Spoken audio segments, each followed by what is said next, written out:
अवधूत चिंतन श्री गुरुदेव दत्त. श्री स्वामी समर्थ. जय जय स्वामी समर्थ. नमस्कार प्रेमळ स्वामी भक्त हो, तुम्हा सर्वांचं आपल्या महाराजांच्या भक्तिमार्ग एक मार्ग स्वामी सेवेचा या यूट्यूब चॅनलवर मनापासून स्वागत. भक्त हो, आपण सर्व स्वामींची सेवा करतो. आपल्या सर्वांनाच असं वाटतं की महाराजांनी आपल्याला एकदा तरी दर्शन द्यावं, त्यांचा साक्षात्कार आपल्याला व्हावा, महाराजांचा एक तरी अनुभव आपल्याला यावा.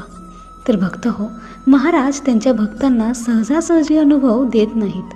ते भक्ताची खूप परीक्षा घेतात, भक्तावरती खूप संकटे लादतात. त्या संकटातही जर भक्ताने महाराजांवर निरंतर विश्वास ठेवला की मग महाराज लगेच त्या भक्ताला त्यांची प्रचिती देतात. म्हणून कितीही संकटे आली तरी महाराजांवरचा विश्वास डगमगू देऊ नका. मग बघा, तुमच्या नशिबात नसलेल्या गोष्टीसुद्धा महाराज तुम्हाला नक्कीच मिळवून देतील. कारण अशक्य ते शक्य करतील स्वामी. बोला श्री स्वामी समर्थ. तुम्ही पण कमेंटमध्ये श्री स्वामी समर्थ जरूर टाईप करा. भक्त हो, आज आपण एक सुंदर असा अनुभव बघणार आहोत. हा अनुभव बघितल्यानंतर आपल्या अंगावरही शहार आल्याशिवाय राहणार नाही. आजचा हा अनुभव आपल्याला पुण्यातील रहिवासी कांचनताई नलवडे यांनी सांगितलेला आहे. या ताईंना स्वामींनी खूप छान अशी प्रचिती दिलेली आहे. भक्त हो, प्रत्येकाच्याच आयुष्यात दुःख संकटे असतात, पण किती दुःख असावेत यालासुद्धा एक सीमा असते. परंतु या ताईंच्या आयुष्यात जी दुःख होती ती अतिशय भयानक होती आणि त्यांनी कोणतीच सीमा नव्हती. प्रत्येकाने हा अनुभव अगदी शेवटपर्यंत ऐकावा, म्हणजे या ताईंच्या दुःखापुढे आपल्याला असलेले दुःख काहीच नाही हे प्रत्येकाला कळणार आहे. प्रत्येक लेडीजने तर हा अनुभव आवर्जून ऐकावा. प्रत्येकजण आपापलाच दुःख कवटाळून बसतो आणि 24 तास त्याच दुःखाचं रडगाणं गात बसतो. पण आपल्यापेक्षाही जास्त दुःख संकटे इतरांच्या आयुष्यात असून देखील ते आनंदाने आयुष्य जगत असतात. मोठ्या धीराने त्या संकटांना सामोरे जात असतात. सर्व महिला वर्गाला विनंती आहे की त्यांनी हा अनुभव नक्कीच शेवटपर्यंत ऐकावा. चला तर मग ताईंच्या शब्दात अनुभवाला सुरुवात करूयात. ताई म्हणतात की सर्व भक्तांना श्री स्वामी समर्थ. आज मला स्वामी सेवेतील माझा अनुभव इतर स्वामी भक्तांपर्यंत पोहोचवता येत आहे. त्यांना मी माझा अनुभव सांगू शकते. हे माझे परमभाग्य आहे. ही संधी मला मिळाली आहे. माझ्या स्वामींनी जी लीला मला इतर भक्तांपर्यंत पोहोचवता येत आहे, यामुळे माझे मन खूप भरून आलेले आहे. स्वामींबद्दल बोलताना माझ्या डोळ्यात पटकन पाणी येते. स्वामींबद्दल जेवढं बोलावं तेवढं कमीच आहे. महाराजांची लीला अगाध आहे. माझ्या आयुष्यातली एक गोष्ट, एक स्वामींची लीलाच म्हणायला काही हरकत नाही, ती मी तुम्हाला सांगणार आहे.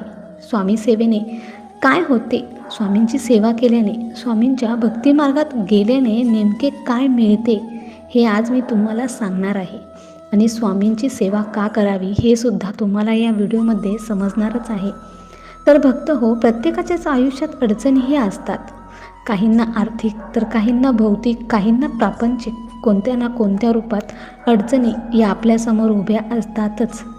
आणि जसं आपण अग्नीत पडल्यावर जर त्या अग्नीच्या ज्वालांनी आपण जळत असतो, अगदी तसंच या अडचणींमध्ये पडल्यावर आपण जळत असतो. पण ज्या वेळेस आपण स्वामींच्या सेवेत असतो किंवा महाराजांची सेवा करत असतो, त्यावेळेस आपल्याभोवती एक कवचकुंडल तयार झालेलं असतं. त्यामुळे त्या अग्नीचे चटके आपल्याला फारसे भासत नाहीत. असाच मला आलेला अनुभव आहे.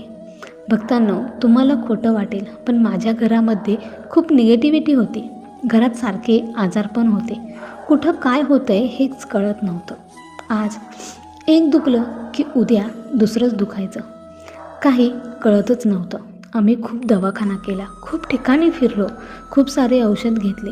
जेवढी कमाई व्हायची तेवढी सारी दवाखान्यासाठीच जायची. मनाची शांती अशी मला अजिबातच नव्हती. डिप्रेशन तर खूप होतं आणि त्यासोबतच हे आजारपण. त्यात माझे मिस्टर हे ड्रिंक घ्यायचे. त्यांचं पिण्याचं प्रमाण हे जास्त होतं.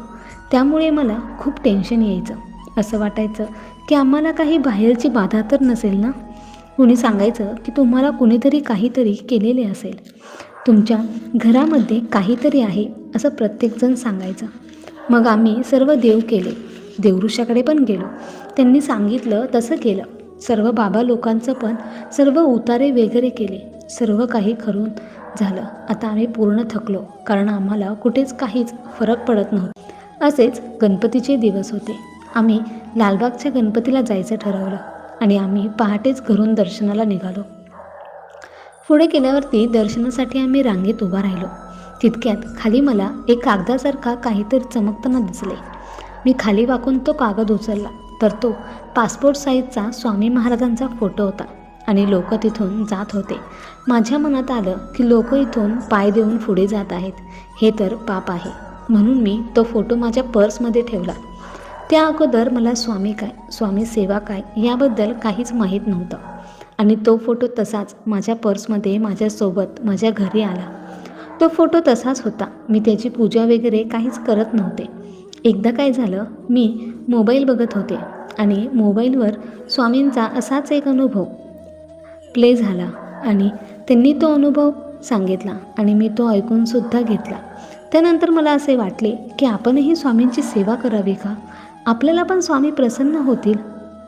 माझ्या मिस्टरांचे ड्रिंकसुद्धा दिवसेंदिवस वाढत चालले होते.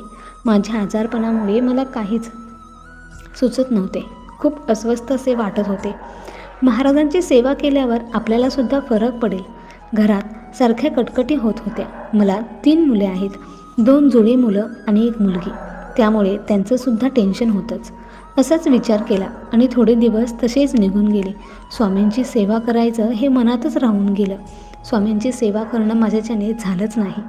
मी महाराजांची कोणतीच सेवा केली नाही. पुढे माझ्या मिस्टरांचं ड्रिंक खूप वाढलं आणि ते खूप आजारी पडले आणि ते आम्हाला सोडून गेले. त्यांचं निधन झालं आणि माझ्या 3 मुलांची जबाबदारी माझ्यावर पडली. मिस्टर गेल्यावर मी पूर्णपणे एकटी पडली. 3 मुलांना कसं सांभाळायचं यामुळे मी खूप डिप्रेशनमध्ये गेले होते. मी कंटिन्यू विचार करत बसलेले असायचे. माझ्या शरीरातून अचानक चमका निघायच्या. आता तर दवाखान्यात जायला पण पैसे नव्हते. हातपाय खूप दुखत होते. आता तर मला उभंसुद्धा राहायला येत नव्हतं. आता पुढे माझं मुलांचं कसं होणार हे मला समजतच नव्हतं. आणि पुन्हा एकदा मी मोबाईलवर स्वामींचा एक अनुभव ऐकला. त्यानंतर मी तारक मंत्र ऐकला. मला खूप प्रसन्न वाटले. त्यानंतर मी रोज स्वामी समर्थ नामस्मरण तारक मंत्र म्हणायला सुरुवात केली. दररोज मी न चुकता महाराजांची ही एक सेवा करायला लागले आणि ही सेवा केली की मला खूप प्रसन्न वाटायचं. मनाला शांती मिळायची. भीती, डिप्रेशन काहीच वाटत नव्हतं. मग मला वाटायला लागलं की फक्त नामस्मरणाने आणि तारक मंत्राने एवढा फरक पडला तर महाराजांच्या दुसऱ्या सेवा केल्याने किती फरक पडू शकतो. आणि तिथून पुढे मी स्वामी सेवा करायला सुरुवात केली. भक्त हो, मी खरंच सांगते, मला आजारपण असल्यामुळं मी महाराजांची फक्त नामस्मरण 3 अध्याय आणि 1 वेळेस तारक मंत्र एवढीच सेवा करत होते. पण ह्या सेवेमुळे मला खूप छान म्हणजे मनाची शांती मिळायची. आणि त्यानंतर काय झालं, एक दिवस मी खूप दुःखी होते. माझे घर खूप छोटे आहे. त्यामध्येच आम्ही 3 मुलं आणि मी त्या दिवशी तिथे राहत होतो. त्या दिवशी मी महाराजांची पूजा सेवा करून तिथेच झोपले आणि माझा डोळा लागला आणि प्रत्यक्षात महाराज माझ्या स्वप्नात आले. स्वामींच्या बगलेमध्ये झोळी होते आणि ते माझ्यासमोर उभे राहिलेले आणि तेव्हाच मी त्यांच्या पायावर डोकं ठेवून खूप म्हणजे अगदी प्रचंड रडत होते. माझं जे दुःख होतं ते मी महाराजांच्या चरणी अर्पण करत होते. स्वामींना मी म्हणाले की महाराज, मी किती दुःखी आहे, किती अडचणीत त्रासात आहे, हे तुम्हाला सर्व माहीतच आहे. ते तुम्हाला दिसत नाही का? स्वामींच्या तोंडातून एकच वाक्य निघालं, बाळा, मी सर्व काही जाणतो, मला सर्व काही माहीत आहे. मी स्वामींना म्हणलं, महाराज, मी प्रचंड त्रासात आहे. माझा हातसुद्धा खूप दुखतो. शरीरातून चमका निघत आहेत. डोक्यातही भयंकर त्रास होत आहे. मला आता हे दुखणं सहन होत नाही. यातून काहीतरी मार्ग काढा. माझे हे आजारपण बरे करा. असं स्वामींना बोलून मी खूपच रडत होते.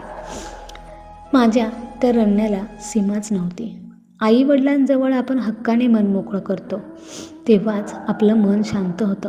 तसं माझं मन आत्तापर्यंत कुठंच शांत झालं नव्हतं. पण महाराजांच्या चरणावर रडून एवढं मन मोकळं झालं होतं की मला खूप हलकं हलकं वाटत होतं, मन शांत झालं होतं. जेव्हा मी स्वामींना म्हणलं की स्वामी, माझं शरीर खूप दुखत आहे, काहीतरी करा, तेव्हा स्वामींनी माझ्या डोक्यावर त्यांचा प्रेमळ हात फिरवला, पाठीवर, हातावर सुद्धा त्यांनी त्यांचा हात फिरवला आणि उठ बाळा असं स्वामी म्हणाले. त्यानंतर मी लगेच खडबडून जागे झाले. हे खरं आहे की खोटं हे कळायला मार्ग नव्हता. प्रत्यक्षात माझ्या डोळ्यात अश्रू होते. म्हणजे मी जेव्हा उठले तेव्हा माझ्या डोळ्यात पाणी होतं, मी रडत होते. आणि स्वामी भक्तांनो, मी तुम्हाला खरं सांगते, यातील एकही शब्द खोटा नाही. त्या दिवसापासून जो मला त्रास होत होता तो बरा झाला. हात पाठ दुखायची थांबली, शरीरातून चमकात्या निघत नव्हत्या. स्वामींच्या प्रेमळ हाताने मला पूर्णपणे बरं वाटलं. तेव्हा मला कळालं की प्रत्यक्षात स्वामी महाराज आले होते, मला धीर देण्यासाठी आणि मला सावरण्यासाठी. माझ्याकडे मोठा बिझनेस वगैरे काहीही नाही, मी फक्त एक पार्लर चालवते. स्वामींच्या कृपेने त्यावरच माझं घर, मुलांचं शिक्षण चालतं. पैसा कुठून आणि कसा येतो हे मलाही कळत नाही.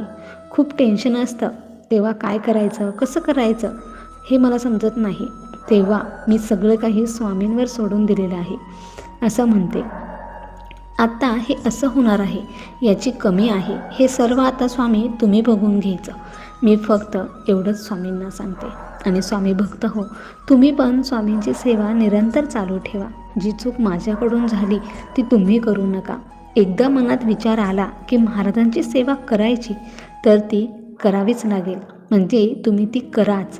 महाराज कुठल्या ना कुठल्या रूपात येऊन मदत नक्कीच करून जातात. फक्त विश्वास ठेवा. श्री स्वामी समर्थ. जय जय स्वामी समर्थ. तर भक्तांनो, कांचनताईंना अतिशय सुंदर असा अनुभव आलेला आहे. त्यांना महाराजांनी खूप सुंदर अशी प्रचिती दिलेली आहे.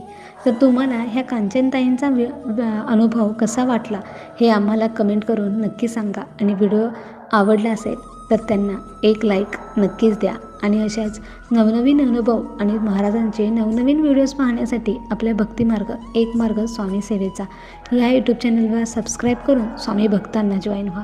स्वामी भक्तांना स्वामी भक्त जोडूया आणि प्रत्येक कुटुंब स्वामीमय करूया. श्री स्वामी समर्थ. जय जय स्वामी समर्थ. संपूर्ण व्हिडिओ पाहिल्याबद्दल धन्यवाद. पुन्हा भेटूयात अशाच एका नवीन अनुभवामध्ये.